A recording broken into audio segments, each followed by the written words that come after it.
And now, ladies and gentlemen, I'd like to introduce the founder and CEO of Facebook, Mr. Marck Zuckerberg. Hey. Hey. Good morning, everyone. I want to thank President Kaczynski and Chairman Bustamante for inviting me to speak with you, be with you here this morning, and I want to thank all of you guys for joining us pretty early in the morning here. Later this month, my daughter, Max, will turn a year old. And, I'm looking out and I see a lot of parents here. And, I think one thing that we all know is that having a child changes a lot of things about your life. Right? For one thing, it takes pretty normal, everyday things like bath time and makes them a pretty major event in the house. It makes you unreasonably excited anytime your child says anything that sounds even remotely like your name. But most importantly, it reminds us that we need to do everything that we can to make sure that our children, and children everywhere, can grow up in a world that is much, much better than our world today. Right? It's a reminder not to just get stuck in the day-to-day, but to focus on things that are really going to matter over the long term when your kids are grown up. Now, I'm an engineer, and a big part of the engineering mindset is this idea that you can take any system in the world and make it much, much better than it is today, right? Whether not just software or hardware, but also organizations, right? Companies, an education system, a healthcare system, governments, anything.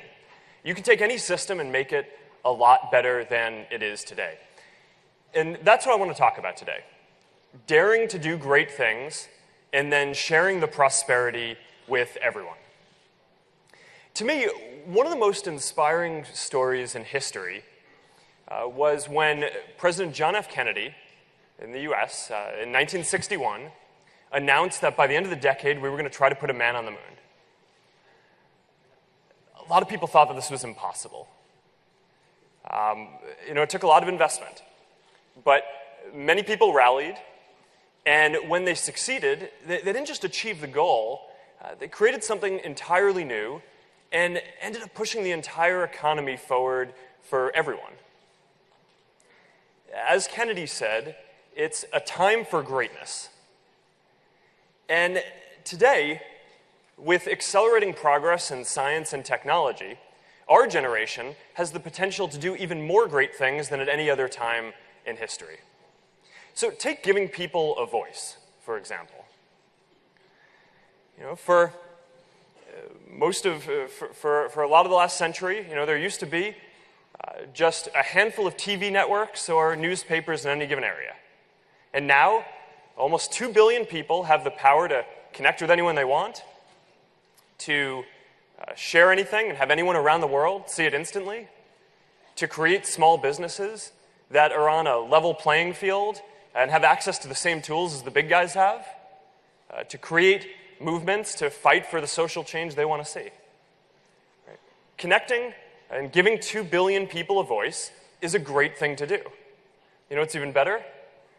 Giving 7 billion people a voice. Now, or take education. For most of the last century, education has worked in more or less the same way. You have students sitting in a class with a teacher, learning the same material in the same way at more or less the same pace.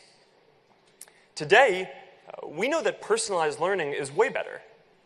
But if you can give teachers the tools and the software to help students learn in the way that suits them best and to learn real-world skills that they can take with them, then early results show that students will learn as much as 50% more each year, and that can compound. So when you visit a school like this, it feels like the future, or it feels like a startup. There are students sitting together, working together with computers, with their personalized learning plans, and teachers actually have the time and tools to go and mentor students. you get the feeling this is how more of the education system should work. So a couple of years ago, we started an engineering team with a bunch of teachers and folks who are working on personalized learning to build the tools to make it so that any teacher anywhere could use these personalized learning tools for free. And in the first year, 20 schools signed up to adopt personalized learning. The second year, 100 schools signed up to adopt personalized learning. This year, we expect there to be many hundreds of more schools will upgrade and adopt personalized learning. Now, in the US, there are only about 25,000 middle and high schools. So our hope over the next decade is to help upgrade a majority of these schools to personalized learning and then start working globally as well. So giving 1 billion students a personalized education is a great thing to do. Or take curing diseases. I think that it's possible to cure, prevent, or manage all diseases within our children's lifetimes. Now, that may seem a little optimistic, but when you look at it, for most of human history, we made almost no progress on curing diseases. For thousands and thousands of years, there was very little progress. And then, about 100 years ago, we started applying the scientific method to curing diseases, and bam, progress just takes off. Right, since then, we've eradicated smallpox and are close to eradicating polio. We have vaccines to prevent meningitis and measles and many forms of influenza. We have antibiotics to treat life-threatening illnesses like tuberculosis and pneumonia. We produced statins to fight diabetes. To fight heart disease, insulin to fight diabetes, chemotherapy to fight cancer. We have reduced smoking. And we can even manage HIV as an ongoing condition. You know, one of my favorite facts in public health is that if you look back over the last 100 years, the average life expectancy has increased by about 1/4 of a year per year. And that's been pretty steady progress. So if we can keep investing to even just keep making progress at the same rate, then by the end of this century, the average life expectancy will be around 100, which implies that we will have cured a lot of the diseases that prevent the vast majority of people from reaching that age today. So this raises a big question. If we can make so much progress curing diseases, why aren't we investing more to do that even faster for future generations? In the US, we invest about 50 times more in treating people who are sick than in finding cures so people don't get sick in the first place. You only would do that if you believed that people were always going to get sick, or that you couldn't cure all the diseases. And once we realize what the trajectory is, and that we actually can make progress on all this, then I think that we all have a responsibility to invest way more in this to make more progress for our children and for future generations. You know, what greater thing can we all do than cure all diseases for our children and future generations? Or take keeping everyone safe. You know, we live in a relatively peaceful time, but there's still far too much violence. So we're building artificial intelligence that can go out and scan and flag content that might lead to violence, whether that's a person who might harm themselves or a terrorist who might harm other people. We've built tools like Safety Check that can help people know that their loved ones and the people they care about are safe in the middle of a disaster. So building technology and security that helps keep people safe, that helps people not have to go into the middle of these dangerous situations, that's a great thing to do. So these are some of the great things that I think that we should dare to do. Now, I'm optimistic about all this, but as an engineer, I'm also realistic about how hard it's going to be. We can work to give people a voice, but we also need to do our part to stop the spread of hate and violence and misinformation. We can build artificial intelligence to fight terrorism, but we also need to make sure that we protect people's privacy. And we can invest a lot more in curing all diseases for the future generations, but we need to understand what those trade-offs are for us today. But our generation can achieve all these things. And that starts with working on the one that ties all of them together, which is connectivity. In order to do all of these things, we first need to connect people. Connecting people means a few different things. It means compassion, helping people, helping to bring people together and realize that for all these things, we're all in them together.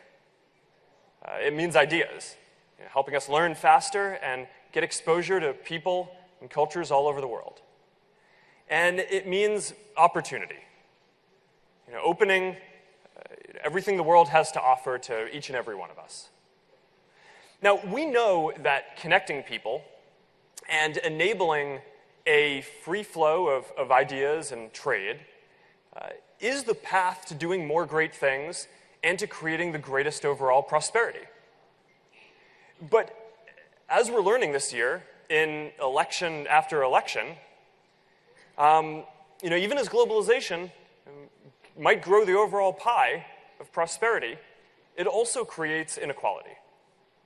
It helps some people, and it hurts others. And we can't afford to leave anyone behind. So we have a fundamental choice in how we choose to address this inequality. We can disconnect, risk less prosperity, and hope jobs we've lost come back. Or we can connect more, try to do more great things, try to work on even greater prosperity, and then work to aggressively share that prosperity with everyone. Now, look, I don't think that there's any question that the second path is better, but we need to acknowledge that it's also a lot harder.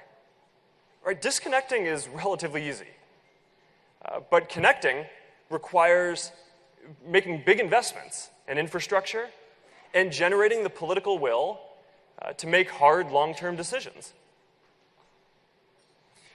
Right now, about 4 billion people in the world, more than half of the world, is not connected to the internet.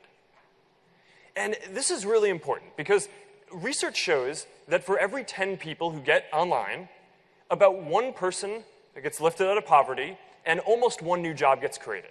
So if we can connect the 4 billion people who are unconnected, we can lift hundreds of millions of people out of poverty.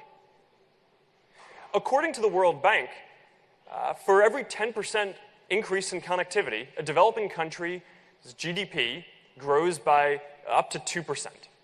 So if you take a country that has half of its population connected, and you connect the other half, you can increase GDP by as much as 10 points.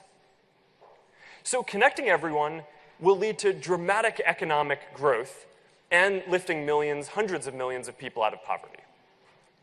And even more, connectivity enables all the other great things that we want to do as a society. So, think about this. If we want our children to have access to the best personalized learning tools and software, if we want our scientists to have access to all of the information and be able to collaborate with anyone around the world in order to cure all diseases, if we want to build the most powerful AI to help keep us safe, then first we need to connect people. Now, connectivity is just as important in developed countries. It enables trade. It helps us understand each other.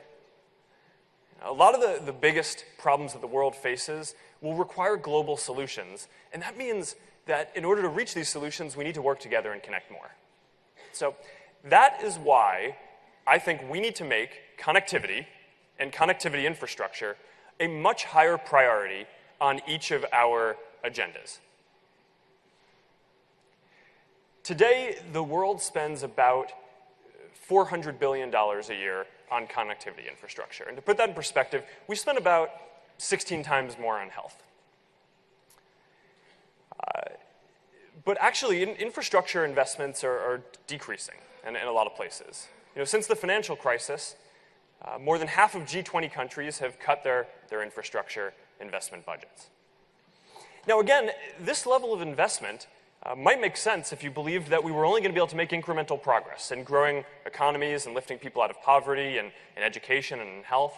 But once we realize that we can do great things, right, that we can give a personalized education to all children, that we can cure all diseases for future generations, and that connectivity is the key enabler to do those things, then I think that we should be making this a much higher priority on our agenda than it is today. So today, there are three main barriers that are preventing people from connecting, and we can fix them all. You know, the first is availability, right? The idea is you might have a phone, but there's no network around you to connect to. That's about 1.5 billion people around the world. The second is affordability, right? So there may be a network around you, but you can't afford either to buy a phone or to connect to the network. And that's about another 1 billion people. And the third barrier is awareness. And this is actually, interestingly enough, the biggest barrier that has the most people in it, is people who have a phone and there is a network around them that they can connect to, and they can afford to connect to it for not a large portion of their income, but they're not sure why they would want to. So we need to go address all of these problems, and there's something for all of us to do here. So at Facebook, we're building new technology that, like solar-powered planes, right, that fly up in the air for months at a time and beam internet access to parts of the world that don't have access today. We're empowering local entrepreneurs to build businesses by giving them infrastructure so they can sell connectivity and internet access to their local community. And we're working with local operators in more than 50 countries to provide free basic internet services to people on mobile devices. And so far, our programs have connected more than 40 million people to the internet. So it's a good start. Other companies like Microsoft and Google are working on this as well. And that's really important because I think we all need to use the technology that we're building to help connect more people. Now, governments have an important role to play here too. You need to invest more in the infrastructure to connect people, to open up more spectrum, and to make it easier to experiment with new technology. But the most important thing to do is to recognize that connectivity is the path to enabling and achieving all of the other goals you have. And we need to make connectivity a much higher priority. So that's why I'm going to be asking all of the leaders that I meet with here to sign on to the Connectivity Declaration that we announced last year at the United Nations, to make connectivity a higher priority and to pledge to help connect more of their people to the internet. Now, connecting everyone isn't going to be quick or easy, but if we make the right decisions and the right investments now, we can connect billions of more people in the next decade. And connecting billions of more people is a great thing to do. And it will lead the way for our generation to be able to do even more great things. So if we all agree that the path forward for the world isn't to disconnect and work together less, but to connect more, to try to do even more great things, as a path to creating greater prosperity and then sharing that with everyone, then I think it's pretty clear that this is just the beginning of that path and what we need to do next. In August, I met a young woman named Mariana Costa. She lives right here in Lima. And a couple of years ago, she founded a startup called La Laboratoria that helps women from low-income backgrounds train to become web developers. Her mission is to go out and find talent where no one else is looking. And Mariana says that most of the women who show up and join her program have no idea their potential going in. But within a few weeks, they're building their first web app, their first apps, and within months, They're engineers who are ready to join the workforce. And today, more than 70% of the women who have gone through La Laboratoria are employed. Mariana says that they're an example of what's possible, that they're changing not only their lives, but they're changing their whole communities and their cities. And she says that the ultimate goal is to change entire countries for the better. Now, talent is equally distributed around the world. But today, opportunity isn't. And I don't know what the women who went through Mariana's program will go on to do. But I do know that if we work to give more people around the world access to all of the opportunities of the internet, then all of our children will live in a much safer, healthier, and more prosperous world when they grow up. That's a future where we dare to do great things and work to aggressively share the prosperity with everyone in the world. That is a future that I'm excited to work with all of you to build. Thank you.